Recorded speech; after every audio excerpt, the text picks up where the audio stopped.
ল্যাংটা করে ছেড়ে দেব রাস্তায়, জনগণের আদালতে বিচার করব। 7 দিন টাইমের মধ্যে সংবিধান লেখা সম্ভব। আপনি 42,000 ভোট, কয়জন পুলিশ আপনারা আছে, কিভাবে নিরাপত্তা দিবেন? যারা বিপ্লবের চেতনাকে ধারণ করেন তাদেরকে নিয়ে জাতীয় বিপ্লবী সরকার গঠন করে সমস্ত বিচার সমাপ্ত করুন। বড় বীর চিরা উন্নতম বশির, শির নেহারি আমার ইনত শির। যতগুলো রাজনৈতিক দলের প্রধান আছেন সবার মারা যাওয়ার পরেও এই জানাজায় এতগুলো লোক হবে না। আধিপত্যবাদী শক্তি তাদের আধিপত্য আরো বিস্তার করবে। আমার ছেলের কবরটা সমাপ্ত করতে পারলাম না, আল্লাহ তুমি তারে নিয়ে গেলে হের আগেই। আমি দুনিয়ার থন দেখে যাই, ওসমান হাদির বিচার আল্লাহ তুমি করাই দাও। এই বিপ্লবের স্পিরিট দিয়ে জনগণকে সাথে নিয়ে এই নতুন বাংলাদেশের স্বপ্ন বাস্তবায়নের জন্য দেশকে সামনে নিয়ে যাবে। ভাই আপনার মাপ চাই, আপনার কাছে দেশটা ছেড়ে চলে যান, তাহলে আমাদের সাথে আসেন। দাড়ি টুপি যদি সুশ্বরী হয় আপনি দেশে থাকতে পারবেন না। দাড়ি টুপি আমাদের মনের জায়গায়, আমরা তো খারাপ কিছু করি না। আপনারা সবাই একসাথে থাকি, আমাদের নিয়ে ঘৃণাও করবেন না, আমরা আপনাদের ঘৃণা করব না। তাদের জন্য হুঁশিয়ারি, ভারত প্রেমে মজবেন না। ভারত বলে কোনো জিনিস দেশে চলবে না, ভারতের পণ্য চলবে না, ভারতের কোনো কথাই এদেশে চলবে না, সোজা কথা। আমরা অনেক সহ্য করছি, আর করব না। স্বাধীন হওয়ার পর থেকে হিল ট্যাক্সে আপনি উত্তপ্ত করে ফেলছেন, আর আমরা ছাড় দিব না। এখন আপনি উত্তপ্ত হবেন, আপনি ভারত, আপনি উত্তপ্ত হবেন। ধৈর্যের একটা সীমা আছে। এখন আবল তাবল বলে যাচ্ছেন, আমাদের সীমান্তে এসে ঝামেলা করতেছেন। আপনার সীমান্ত হলো তার কাটা বেড়া। আমরা বাঙালি এক জাতির দেশ। ওই তার কাটা বেচে কট কেটে বেচে কটকটি খেয়ে আপনার মিশে যাব আপনার বাঙালির সাথে, পশ্চিমবঙ্গের সাথে। আপনার ওই বিএসএফ হবে ছিটমহল, দেখবেন বিপদ কারে বলে। আপনি পশ্চিমবঙ্গের সাথে ফাইজলামি করতেছেন, আমরা এক জাতের। বলি সময় আছে, সংশোধন করুন, জনগণের পাস বুঝুন। আমরা এই ভারতের এই আচরণ সহ্য করব না, দিল্লির আচরণ সহ্য করব না। আমি মনে করি এখনো সময় আছে, ভদ্র আচরণ করুন, ছোট দেশ মনে করবেন না, এটা এক জাতির দেশ। এটা হলো হাদি ভাই, তার সহজ সরল উক্তি দেশের জন্য কত একটা আমাদের দিক নির্দেশনা আমরা এতদিন পরে বুঝতে পারতেছি। এত রক্তের বিনিময়ে ফ্যাসিস্টকে তাড়াইতে পারছি, এটা কতখানি প্রাপ্তি এটা বোঝানো যাবে না। আমি 2 বার গুম ছিলাম। 22 সালে আমি প্রথম বলে দেই ডিজেফাইতে আয়নাঘর আছে। এটার জন্য কত সাহস দরকার আপনারা বুঝবেন। আমি সেনাবাহিনীর একজন অফিসার, 3টা রাষ্ট্রীয় খেতাব আমার যতটুকু করার ছিল আমি ততটুকু করছি। জাতিকে জানাইছি বন্দি লোকজন আছে আয়নাঘরে ডিজেফাইতে। কোনো রাজনীতিবিদ, কোনো ব্যক্তিত্ব, কোনো মিডিয়া কোনো কথা বলে নাই। এই প্রথম আলো বলেন, ডেইলি স্টার বলেন, কেউ কথা বলে নাই। উল্টা আমার নামে 12টা মামলা, আইসিটি মামলা। এই লজ্জা আমাদের নিজেদের। আমাদের লোকগুলি ছিল ফ্যাসিস্ট। হাসিনা তো একা ফ্যাসিস্ট ছিল না, তাকে ফ্যাসিস্ট কারা বানাইছে সেই লোকদের কোনো বিচার হয় নাই। তারা কেউ পালায় গেছে ভারতে, কেউ এখন ঘাপটি মেরে বসে আছে। এত কিছু বলার পরও ডক্টর ইউনূস সাহেব একটা ভালো কাজ করছেন, ভারতের চোখে চোখ রেখে কথা বলতে পারছেন। এই জন্য তাকে আমরা ধন্যবাদ দেই। আমরাও তার সাথে ঐক্যমত হয়ে হাদি ভাই ভারতের চোখ রেখে পরিষ্কার বলে দিয়েছেন ভারতের আধিপত্য মুক্ত বাংলাদেশ। আমরাও একই কথাই বলি, ভারতের স্থান এই দেশে হবে না। দীর্ঘ 54 বছর লুটপাট করছেন আমার দেশে, আর আমরা সুযোগ দিব না। এই দেশের সুবিধাবাদী সুশীল ভারতকে সবকিছু দিয়ে দিয়েছেন উজাড় করে, আমরা আর এটা মানব না। কতটা নির্লজ্জ হইতে পারে মিরেশ্বরায়ের মানুষের জমি, খেটে খাওয়া মানুষের জমি, 900 একর জমি ভারতকে দেওয়া হয়েছে বিনা পয়সায়, যেটা আমার সার্বভৌমত্ব হুমকি স্বরূপ। কোন আমলা, সেনাবাহিনী কেউ প্রতিবাদ করে না নিরাপত্তার জন্য, খালি সুবিধা নিছে, বেতন নিছে। এদের জন্য দেশ স্বাধীন হয় নাই। দেশ স্বাধীন করছে আমজনতা, এই বিপ্লব করছে আমজনতা, এদের কোনো মূল্যায়ন হয় নাই। অদ্যাবধি দেখেন মুক্তিযুদ্ধের সংখ্যা নিয়ে বিতর্কের সৃষ্টি করছে, শহীদের সংখ্যা নিয়ে বিতর্কের সৃষ্টি করছে এই আওয়ামী লীগ সরকার। আমরা চাই সকল বিভেদ ভুলে ঐক্যমতে পৌঁছি, দেশটাকে একটা কাঙ্ক্ষিত লক্ষ্যে পৌঁছে নিয়ে যায়। কিন্তু দেখেন সংস্কার আমরা করতে পারি নাই। আমাদের এই সংবিধানেই আমাদের সুযোগ করে দিয়েছে গুম খুন সকল অনৈতিক কাজকর্ম। রাষ্ট্রের কাছে আমরা কি চাই? শুধু একটা ইনসাফ চাই, ন্যায় বিচার, আর চাই পুলিশ যেন সেবক হয়। তা সেবক হইতে না পারেন, অন্তত জুলুম করেন না, এইটুক তো চাই আসলে। এইটাই যদি না পাই তাহলে কেন স্বাধীন হলাম? ডক্টর ইউনূস সংস্কার করছেন, মাথামুন্ডু কিছুই হয় নাই। উচিত ছিল এত লোকের এত মত নিয়ে দেশ স্বাধীন, দেশ সংস্কার করা যায় না। উচিত ছিল বিপ্লবী সরকারের, অথবা আপনারা যদি জাতীয় সরকার করতেন তাও একটা কাঙ্ক্ষিত লক্ষ্যে পৌঁছা যাইত। আমাদের সমস্যাই তো আপনি জানেন না। আপনি আলী রিয়াজকে নিয়ে আইছেন, সে তো আমাদের সমস্যাই জানে না আমরা কোথায় কি সমস্যা আছি। আজকে দেখেন ফুটপাতে রাস্তাঘাটে যারা কাজ করে, ভ্যানে চড়ে ভ্যানে বিক্রি করে খায়, এরা কি মুক্তিযুদ্ধের সন্তান না? এ দেশের সন্তান না? কিন্তু এদেরকে অধিকার নেই বাঁচার, চাকরি দিতে পারবেন না। এরা নিজেরা খায়, তাও খেতে দেবেন না, সেখানেও চাঁদাবাদী। আমরা মনে করি আমরা এই বড় লোকের জন্য দেশটা হয় নাই, ওই গুলশান বর্ণনার জন্য দেশ হয় নাই। আমার প্রতিবেশী ভালো থাকলে আমি ভালো থাকবো, পরিষ্কার বলি। আমার এই আমজনতা, কৃষক, জেলে, এরাই আমার খাবারটা এনে দেয়। ওই বড় লোকরা কিছু এনে দেয় না, ওরা লুটপাট করে। আমাদের লোকরা জমি বেচে, গরু বেচে, বউ বাচ্চা রেখে বিদেশে গেছে, ওইখান থেকে টাকা পাঠায়। এই টাকা দিয়ে দেশ চলে, এই টাকা দিয়ে বাজার হয়, আমাদের বাজেট হয়। কিন্তু দুঃখের বিষয়, এই টাকাটা লুটপাট করে ভারতে পাঠিয়ে দেয়। ডক্টর ইউনূস যদি একটা কঠিন আইন করতে পারতেন, টাকা পাচারকারী মৃত্যুদণ্ড, তাইলেও খুশি হইতাম। তাও হয় না। এই টাকা পাচার মনে করেন আমাদের দরবেশ বাবা, এর হাত কাটলে অসুবিধা কোথায়? আমরা সবাই খুশি হব। আমাদের টাকা নিয়ে লুটপাট করছেন এসালম, দরবেশ, এরা। একটা লোকের কত টাকা দরকার? নির্দেশে উন্নয়ন করেন, চুরি করছেন, আপনারা উন্নয়ন করতেছেন বিদেশে। আমরা এই জন্য ব্রিটিশকে তাড়াই নাই, আপনাদেরকেও তাড়াইতে হবে। ডক্টর ইউনূসকে বলবো, আপনি যে অবস্থা করছেন দেশের, অর্থাৎ শৃঙ্খলা বাহিনী যা অবস্থা, আপনি বুড়া বুড়া লোক নিয়ে সব বসাইছেন ওইখানে, সবগুলি ছাত্র নিয়ে বসাইতেন, আপনি দেখতেন কি উন্নয়ন হইতো। কিন্তু তা করেন নাই। আপনি ক্ষতিগ্রস্তদের নিয়ে যেতেন, তারা জানতো কেন ক্ষতিগ্রস্ত, আপনি তা করেন নাই। সব বুড়া দুরা যারা প্যাম্পার্স পরে অফিস করে, এদেরকে নিয়ে দাঁড় করেছেন ওখানে। এরা কখন ওষুধ খাবে তার হিসাব করে, কখন ওষুধ খাইতে হবে, কোনটা বাদ পড়লো। দেশের কি উন্নয়ন করবে? আমি মনে করি পুলিশ বাহিনীতে অর্ধেক পুলিশ মেয়ে আনেন, আমরা অন্তত ভালো বিচার পাবো, অন্য জুলুম হবে না। পুলিশ যে এলাকার পুলিশ সেই এলাকায় রাখেন, সে এলাকার লোকদের চিনে, জুলুম করবে না। এটা সহজ সমীকরণ। জামাত, বিএনপি, আওয়ামী লীগ সবাই মিলেই থাকবো আমরা একসাথে, কার কথা ফেলে দিতে পারবো না। কেউ যদি ভুল করে ক্ষমা চায়, রাষ্ট্রীয় আইনে বিচার হওয়ার পর আমরা একসাথে থাকবো। তা আমি মনে করি আমরা অনেক কিছুর পর একটা সমীকরণে আসি। ডক্টর ইউনূসকে বলবো, আপনি একটা বিপ্লবী সরকার গঠন করেন, করে 3 মাসের মধ্যে সমস্যা সমাধান করেন। আপনি তো আমাদের সংবিধান ওই এসি রুমে বসে দেখলে হবে না। সংবিধান জনগণের, তারা নন এসিতে থাকে, রাস্তা ফুটপাতে থাকে, সেটা আপনি শহীদ মিনারে বসে লেখেন। 7 দিন টাইমের মধ্যে সংবিধান লেখা সম্ভব, কিন্তু আপনারা সেটা চান না। খাওয়া দাওয়া করবেন, ফুর্তি করবেন, হাই হ্যালো করবেন। ওই শহীদ মিনারে বসে এই ছাত্ররাই লিখে দেবে সংবিধান। এই সংবিধান হবে দেশের সংবিধান, জনগণের সংবিধান। কিন্তু আপনারা ব্যর্থ হয়েছেন। অনুগ্রহপূর্বক দেশের এই যে মানে যেভাবে হাতি মারা গেল, এরপর আবার ককটেল ফুটলো, আরো অনেক অসংখ্য ঘটনা ঘটবে, এটা কাম্য না। তাই আমি বলবো, আপনারা এমন নির্বাচন দিবেন না জনগণকে ডাইকে আইনা ভোট কেন্দ্রে মারবেন। আমরা ভোট কেন্দ্রে মরতে চাই না। আপনি 42,000 ভোট, কয়জন পুলিশ আপনারা আছে, কিভাবে নিরাপত্তা দিবেন? আপনি দরকার 4টা দিবসে নির্বাচন করেন, অন্তত 4 গুণ নিরাপত্তা কর্মী বাড়বে, আমি আস্থা পাবো, আমি ভোট কেন্দ্রে গেলে মানা যাব না। কিন্তু এরকম ফাইজলামি করার কোনো কারণ নাই। 12 কোটি ভোটার, 12 কোটি 70 লাখ ভোটার, আপনি করতেছেন দুষ্টামি। মানে আমাদের ভোট কেন্দ্রে নিবেন, কিছু মানা যাবে, তারপরে ঘোষণা করে দিবেন। এই জন্য আপনাকে আনা হয় নাই। যে দল আগামীতে আসবেন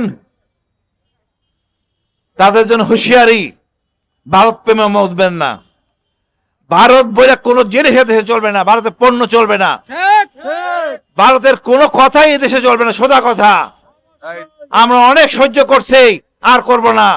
স্বাধীন হওয়ার পর থেকে হিল ট্যাক্সে আপনি উত্তপ্ত করে ফেলছেন, আর আমরা ছাড় দিব না।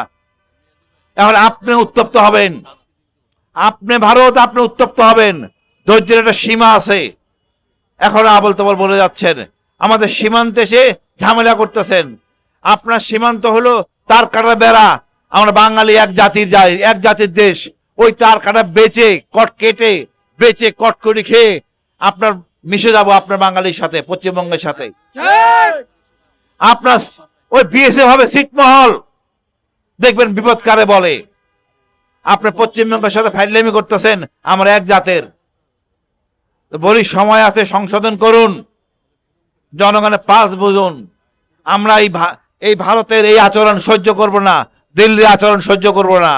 আমি মনে করি এখনো সময় আছে, ভদ্র আচরণ করুন, ছোট দেশ মনে করবেন না, এটা এক জাতির দেশ। আমরা আপনাদের দোয়ায়, সবার দোয়া নিয়ে আমরা মোটামুটি একটা আহ্বায়ক কমিটি করেছি, যার যুগ্ম আহ্বায়ক হলেন রিও খুদা, সদস্য সচিব মোজাম্মেল মিয়াজি, সদস্য ফখরুল হাসান রানা, আব্দুল মতিন, মোহাম্মদ রতন, মোহাম্মদ ইয়ারুল ইসলাম, মোহাম্মদ মতিউর রহমান, মোহাম্মদ শহীদুল ইসলাম, মোহাম্মদ শাওন, এইচ.এম. মঞ্জিল, মোহাম্মদ শাকওয়াত হোসেন ভুইয়া, মোহাম্মদ শাহজাহান সম্রাট, মোহাম্মদ তুহিন ফারাজি, ফাহিম ফারুকি, ইসরাফিল ফারাজি, নাজমুল হক, শাকওয়াত হোসেন, মোহাম্মদ নাবিল, দেওয়ান রফিকুল ইসলাম। আমাদের উপদেষ্টার মধ্যে আছেন ব্রিগেডিয়ার জিয়া, প্রধান উপদেষ্টা আছেন lieutenant colonel Ferdous Aziz, colonel Zakaria, major Shahin, engineer Shah Sufi, জগলে হান্নান হাদি, হারুন রশিদ খান, রাশেদা বেগম, আব্দুল কালাম, মশিউর রহমান বাবু।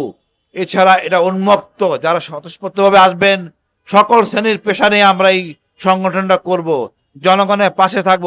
আমরা বস্তিতে যাব, ইউনিভার্সিটিতে যাব, জেলায় জেলায় যাব, জনমত গঠন করব। আমরা দেশের জন্য কাজ করব, কোনো বিদেশি প্রভুর জন্য কাজ করব না। দরকার একটু কম খাবো, তো মাথা নত করবো না। আজকে আমরা সবাইকে নিয়ে একটা আয়োজন করতে পারছি বলে আমি আপনাদের শুকরিয়া আদায় করতেছি মহান আল্লাহর কাছে। মহান আল্লাহর কাছে দোয়া করব, আপনি সর্বশক্তিমান আমার হাদি ভাইকে সর্বোচ্চ শিখরে তাকে দান করুন, মর্যাদা দান করুন। আমরা এরকম হাদি আমরা আর পাবো না, আমাদের এরকম হাদি দেন, আমাদের সবাইকে হাদি হওয়ার সৌভাগ্য দেন, আমাদের সবাইকে হাদি ফুলের মুখে কথা কব, ফুলের মুখে কথা কব, আমরা সবাই হাদি হব, আমরা সবাই হাদি হব, ফুলের মুখে কথা কব, ফুলের মুখে কথা কব, আমরা সবাই হাদি হব। আর একটা কথা বলবো,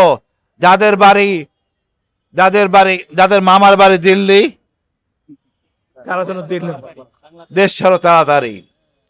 এদের এই স্থান নাই, এই সুশীলদের স্থান নাই। আমাদের যে কালচার, ধর্মীয় সক্রিয়তা, আমার ধর্ম অন্য ধর্মকে ঘৃণা করে না, অন্য ধর্মকে আপন করে নেয়, কিন্তু আমরা বিভেদ থাকবে না। এই সুশীল লোকগুলি আমাদের বিভেদ সৃষ্টি করে। আমরা এই সুশীল চাই না। ভাই, আপনার মাপ চাই আপনার কাছে, দেশটা ছেড়ে চলে যান, তাহলে আমাদের সাথে আসেন। দাড়ি টুপি যদি সুশ্বরী হয়, আপনি দেশে থাকতে পারবেন না। দাড়ি টুপি আমাদের মনের জায়গায়, আমরা তো খারাপ কিছু করি না। আপনারা সবাই একসাথে থাকি, আমাদের নিয়ে ঘৃণাও করবেন না, আমরা আপনাদের ঘৃণা করবো না। এই বাংলাদেশ দীর্ঘজীবী হোক, হাদির চেতনা দীর্ঘজীবী হোক। ভারতের আধিপত্য মুক্ত বাংলাদেশ চাই। ভারত নিপাত যাক, বাংলাদেশ জিন্দাবাদ। ধন্যবাদ। একটা হচ্ছে জুলাই স্পিরিট ধারণ করা এবং নূতন বন্দোবস্তের বাংলাদেশ গড়া। আর এটা করতে হলে দ্বিতীয় মেইন যেটা, ভারতীয় আধিপত্যবাদ রুখে দেয়া।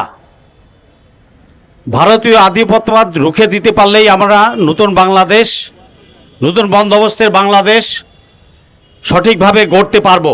আর তা না হলে প্রতিবারই তারা আমাদেরকে ডিস্টার্ব করবে। গত 54 বছর কি হয়েছে এটা জানি। আমরা একটা পতাকা পেয়েছি, আমরা পাকিস্তান থেকে সেপারেট হয়েছি, আমাদের একটা মানচিত্র ছিল, বাট দেশের কন্ট্রোল আমাদের হাতে ছিল না। আমরা গত 54 বছর ধরে এই ভারত কর্তৃকই শাসিত হয়ে আসছি কোনো না কোনোভাবে। তো নতুন প্রজন্ম জেগে উঠেছে, জুলাই প্রজন্ম বেঁচে থাকবে 1000 বছর। জুলাই চলছে, জুলাই চলবে। এবং ভারতীয় আধিপত্যবাদ চিরতরে রুখে দিতে হবে। আর এজন্য দরকার আমার আপনার সকলের ভিতরে সচেতনতা, দেশজ চিন্তা করতে হবে। নিজের দেশকে উন্নত করতে হলে দেশজ চিন্তা করতে হবে, দেশকে নিয়ে ভাবতে হবে। দেশের শত্রুদেরকে কোনোভাবে ছাড় দেওয়া যাবে না, ভারতীয় দালালদেরকে কোনোভাবে ছাড় দেওয়া যাবে না। আমি আশা করব এবং আহ্বান জানাই সকল জুলাই যোদ্ধা, ছাত্র জনতা, 18 কোটি জনগণ, আপনারা যার যার এলাকায় চোখ কান খোলা রাখবেন।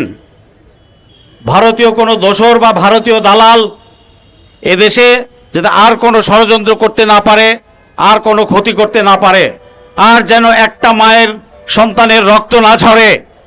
আমরা হাদিকে হারিয়েছি, হাদির হত্যাকারীদের এখন পর্যন্ত ধরা হয় নাই। তার আগেই আপনি সাধারণ ছাত্রদের, প্রথম আলোর উস্কানিতে সাধারণ ছাত্রদের গ্রেফতার করা শুরু করেছেন। এর পরিণাম ভালো হবে না বলছি।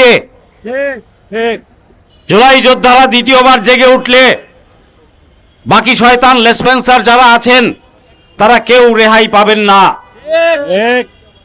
কেউ রেহাই পাবেন না। হাসিনা পুরা রাষ্ট্রযন্ত্র নিয়ে বসেছিল, তাকে এই ছাত্র জনতা, দুধের বাচ্চা জুলাই যোদ্ধারা উড়িয়ে দিয়েছে, তুড়ি মেরে উড়াই দিয়েছে আল্লাহর দয়ায়। আর আপনারা কয়েকটা লেসপেন্সার যদি ভাবেন আপাকে ফেরত আনবেন, ষড়যন্ত্র করবেন, ইন্টারিম গভর্নমেন্টকে কাজ করতে দিবেন না, বিচারে ব্যাহত করবেন, আবার নতুন করে গুম খুনের চিন্তা করবেন, আবার একটু উকি দিয়ে টিভিতে টকশোতে সুশীল কুশীল মিশাইয়া আবার নতুন করে ষড়যন্ত্র করার চেষ্টা করছেন, ভুল করছেন। আমি বলবো এদেশে ভারতীয় আধিপত্যবাদের ছিটাফোঁটা যারা আছেন তারা ভালো হয়ে যান, ভালো হইতে পয়সা লাগে না। আর আমার আপনার সকলের দায়িত্ব, আধিপত্যবাদের দোসর বা কুচক্রী যারা আছে, যেখানেই আছে, আপনার আশেপাশেই আছে, আপনার সেক্টরেই কাজ করছে, তাদেরকে আইডেন্টিফাই করেন এবং ওখানে এই সিস্টেম করেন, ওখানে এই সিস্টেম করেন। রাষ্ট্রযন্ত্রকে বলবো জুলাই স্পিরিট সবার আগে আপনারা ধারণ করেন। রাষ্ট্রযন্ত্রের কোনো মাফ নাই। জনগণের ট্যাক্সের পয়সা খান আর হেলে দুলে নতুন করে ষড়যন্ত্র করার জন্য তৈরি হচ্ছেন।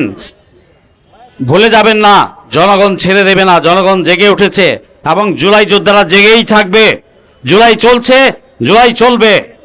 আমি হাদির হত্যাকারীদেরকে অবিলম্বে গ্রেফতার করে আইনের আওতায় আনার জন্য জোর দাবি জানাচ্ছি। হাদি হত্যার পরেও আরো ছাত্রদের হেনস্থা করা হয়েছে, জুলাই যোদ্ধাদের হেনস্থা করা হচ্ছে। স্টপ ইট, বন্ধ করুন। আর না হলে নতুন করে আবার যদি জেগে ওঠে, আমি বারবার বলছি, রক্ষা মিলবে না। কমপ্লিট সিস্টেম করা হবে। অতএব আমরা চাই দেশটাতে শান্তি ফিরে আসুক, শান্তিতে সবাই থাকুক এবং দেশটা নতুনভাবে গড়ে উঠুক। আর এই ইন্টারিম গভর্নমেন্টকে আমি বলবো সঠিক পথে ফেরত আসুন। উপদেষ্টার মধ্যে যারা দালাল আছেন, ভারতীয় দালাল, হাসিনার দালাল, তারা সাবধান হয়ে যান। জনগণের 18 কোটি লোকের 36 কোটি চোখ, 36 কোটি হাত, ভুলে যাবেন না এটা। চোখ এবং হাত আছে, ওরা দেখছে, আমরা দেখছি। ল্যাংটা করে ছেড়ে দেব রাস্তায়, জনগণের আদালতে বিচার করব, জনগণের আদালতে বিচার হবে। আমার এই তথাকথিত বিচার ব্যবস্থা এখনো সঠিক পথে আসেনি, অতএব জনগণই বিচার করবে।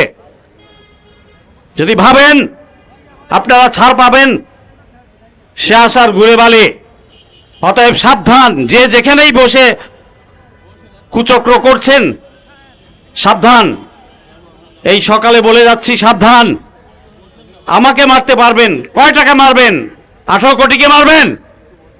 এক হাদিকে মেরেছেন, লক্ষ হাদি তৈরি হয়ে আছে। আমি একটা চলে গেলে কিচ্ছুই হবে না, বাট আরো 1 লক্ষ ফেরদৌস তৈরি হবে, 1 লক্ষ হাসিন তৈরি হবে। ঘরে ঘরে হাসিন, ফেরদৌস, হাদি পয়দা হবে। অতএব সাবধান, হুঁশে আসুন, হুঁশে আসুন, ভারতীয় সেবাদাসরা হুঁশে আসুন।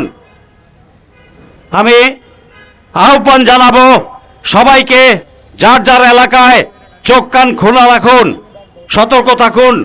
জুলাই বিরোধী যারা চক্রান্ত করছে তাদেরকে অঙ্কুরেই সিস্টেম করে দিবেন।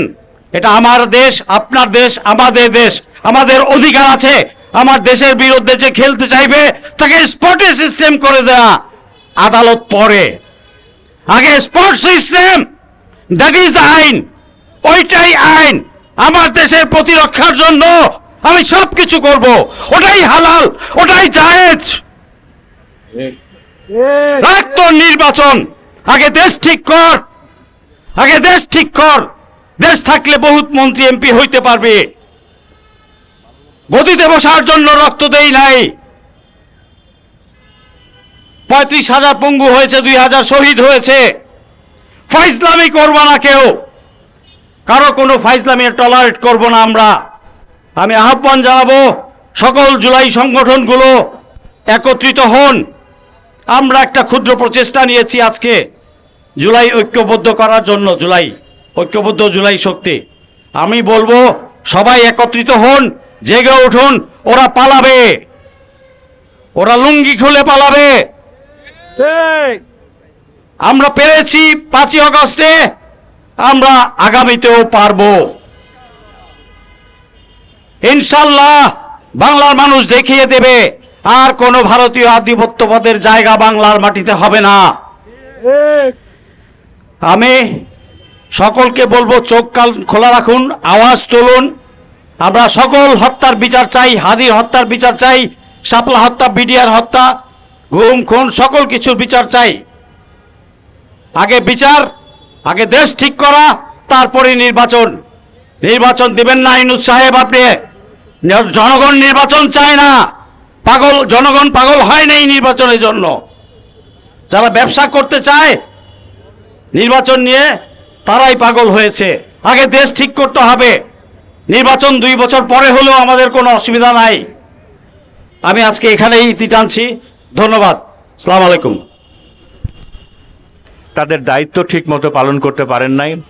একটা ভীরু কাপুরুষ মেরুদণ্ডহীন সরকারের মতো বিভিন্ন রাজনৈতিক দলের কাছে ধর্ণা দিয়ে বেরিয়েছেন, সাধারণ মানুষের কাছে যান নাই, সাধারণ মানুষকে বোঝার চেষ্টা করেন নাই, জুলাই বিপ্লবটাকে বোঝার চেষ্টা করেন নাই, জুলাই বিপ্লবটাকে ধারণ করার চেষ্টা করেন নাই। আর এ কারণেই এই সরকার পদে পদে ব্যর্থ হয়েছে। সামান্য কিছু অর্থনৈতিক সংস্কার ছাড়া আইন শৃঙ্খলা বাহিনী ঠিক করতে পারে নাই, সংস্কার করতে পারেন নাই, বিচারের বিষয়ে দৃঢ় কোনো পদক্ষেপ নিতে পারেন নাই। এবং এত ব্যর্থতার মাঝেও তারা আবার একটা নির্বাচনে আয়োজন করতে যাচ্ছেন, যে নির্বাচনকে আমরা দেখতে পাচ্ছি যে সব কিছু হয়তো আবার সেই পুরনো বন্দোবস্তের সিস্টেমে ফেরত যাচ্ছে, যেটা আমরা কোনোভাবেই চাই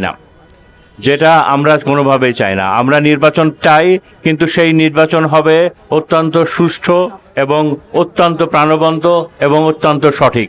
যে নির্বাচনের মাধ্যমে আগের মতো কোনো চাঁদাবাজ, দুর্নীতিবাজ, আগের মতো কোনো ক্রিমিনাল নির্বাচিত হয়ে আসবে না, আগের মতো কোনো স্বৈরাচারী সরকারের জন্ম হবে না, আগের মতো কোনো নতজানু সরকারের জন্ম হবে না, আগের মতো কোনো মানুষের মানবাধিকার এবং মানুষের অধিকার বঞ্চিত করবে এরকম কোনো বডি তৈরি হবে না। বাট সেরকম কোনো আয়োজন আমরা দেখতে পারছি না।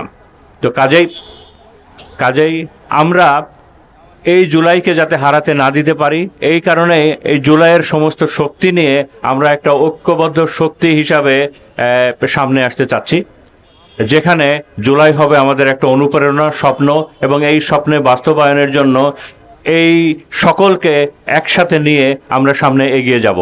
একই সাথে এই সরকারকে বলছি যে সামনে নির্বাচনের আগে আপনারা সব কিছু ঠিক করেন, আপনারা আইন শৃঙ্খলা বাহিনী ঠিক করেন, আপনারা গোয়েন্দা সংস্থা ঠিক করেন, আপনারা প্রতিরক্ষা ঠিক করেন, আপনারা ব্যুরোক্রেসি ঠিক করেন এবং প্রকৃত লেভেল প্লেয়িং ফিল্ড করেন। আপনারা প্রশাসন থেকে সকল প্রকার আওয়ামী লীগের দালাল, ভারতীয় দালালদেরকে মুক্ত করেন, বিচার বিভাগকে ঠিক করেন, অন্যথায় কোনোভাবেই এই নির্বাচন হবে না। আর তা যদি না পারেন, এবং আপনাদের পারার কোনো লক্ষণ আমরা দেখছি না, আর তা যদি না পারেন তবে আপনারা একটা বিপ্লবী সরকারের কাছে দায়িত্ব হস্তান্তর করুন। এই বিপ্লবী সরকার এই বিপ্লবের স্পিরিট দিয়ে জনগণকে সাথে নিয়ে এই নতুন বাংলাদেশের স্বপ্ন বাস্তবায়নের জন্য দেশকে সামনে নিয়ে যাবে।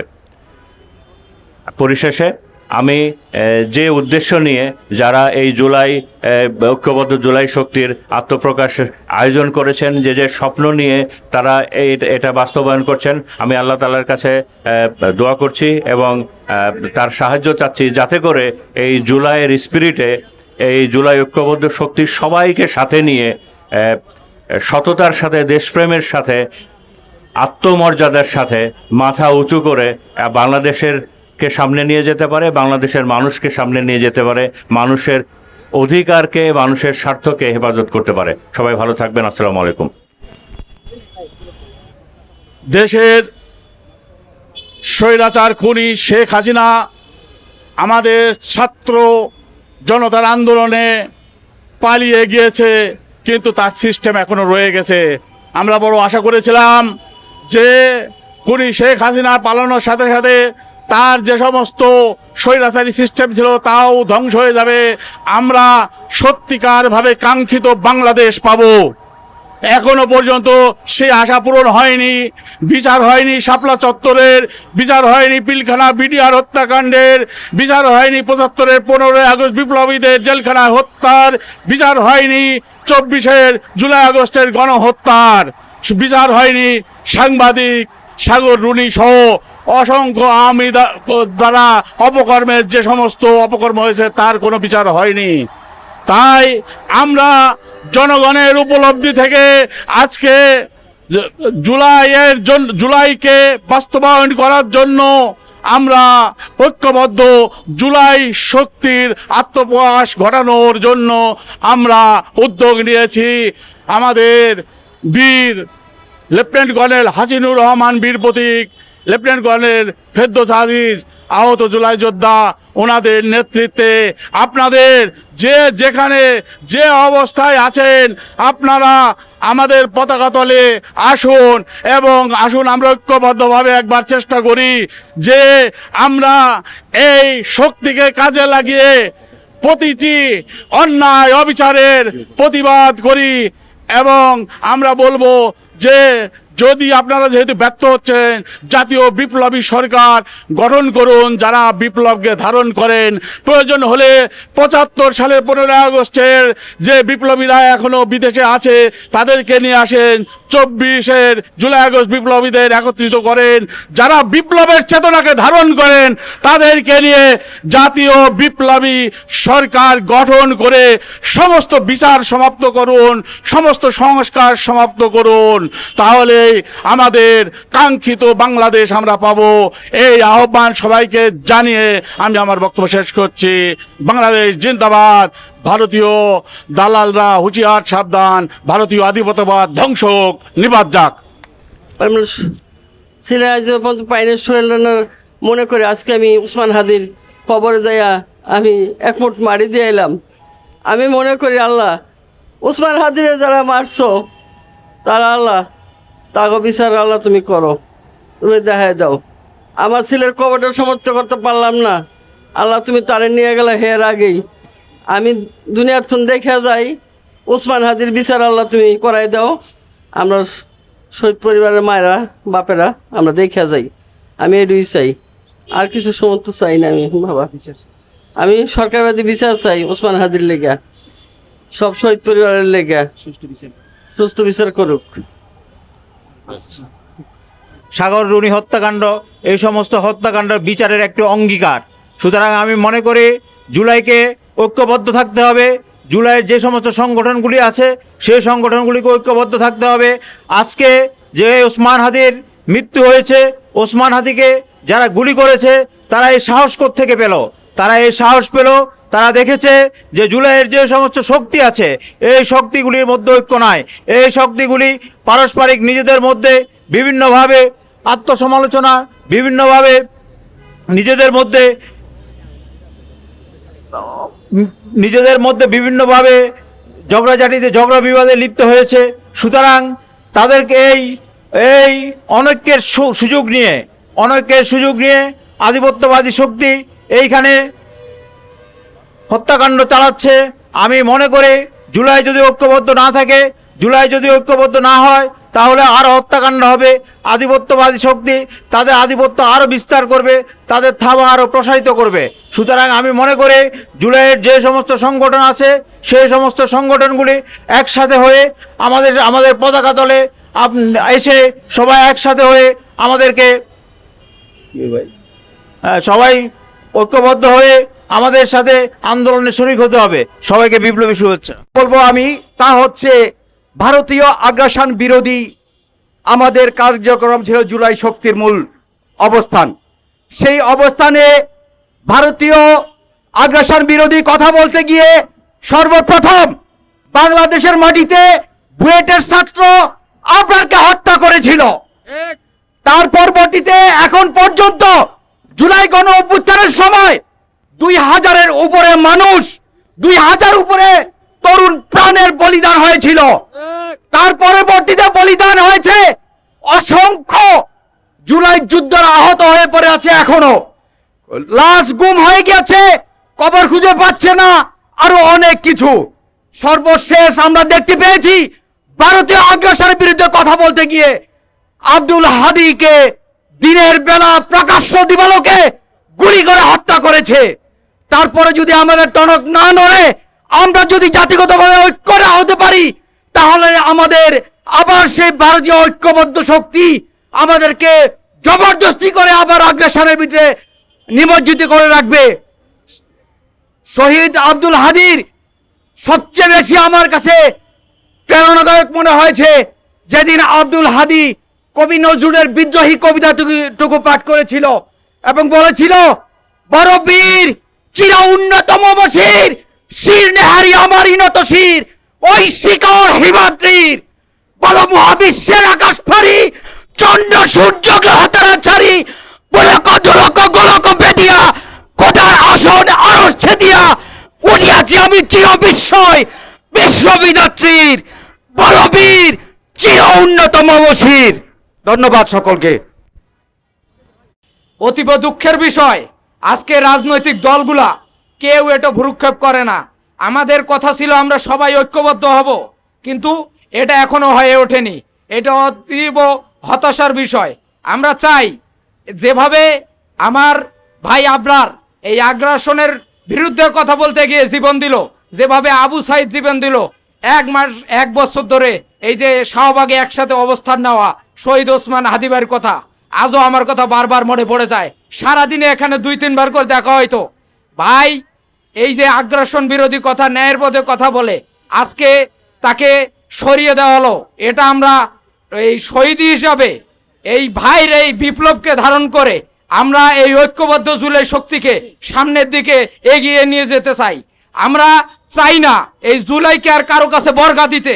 আমাদের স্পষ্ট বার্তা, বাংলাদেশ নতুন বাংলাদেশ বিনির্মাণে আগামীতে যারা রাষ্ট্র গঠন করবে তাদেরকে হুঁশিয়ার করে দিতে চাই, জনগণের যদি পালস না বুঝেন তাহলে আপনাদের এই দেশ পরিচালনা করার অধিকার নাই।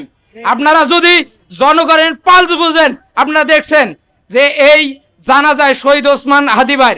আমি একটা জিনিস চ্যালেঞ্জ করব আপনাদের কাছে, যতগুলো রাজনৈতিক দলের প্রধান আছেন সবার মারা যাওয়ার পরেও এই জানাজায় এতগুলো লোক হবে না। আলহামদুলিল্লাহ আমরা বারবার ওখানে দেখছি লক্ষ লক্ষ মানুষের উপস্থিতি, নিঃস্বার্থে চোখের পানি ছেড়ে দিছে শহীদ ওসমান হাদী ভাইয়ের জন্য। আমরা সবাই হাদী হব এই আশাবাদ ব্যক্ত করে আমার বক্তব্য শেষ করছি, কিন্তু বিপ্লব চলতেই থাকবে। আপনারা জানেন 1 হাদী চলে গেছে, আমরা লক্ষ হাদী প্রস্তুত আছি, শত বুলেট খাবো, তবু বিপ্লব ব্যাহত হতে দেব না ইনশাল্লাহ।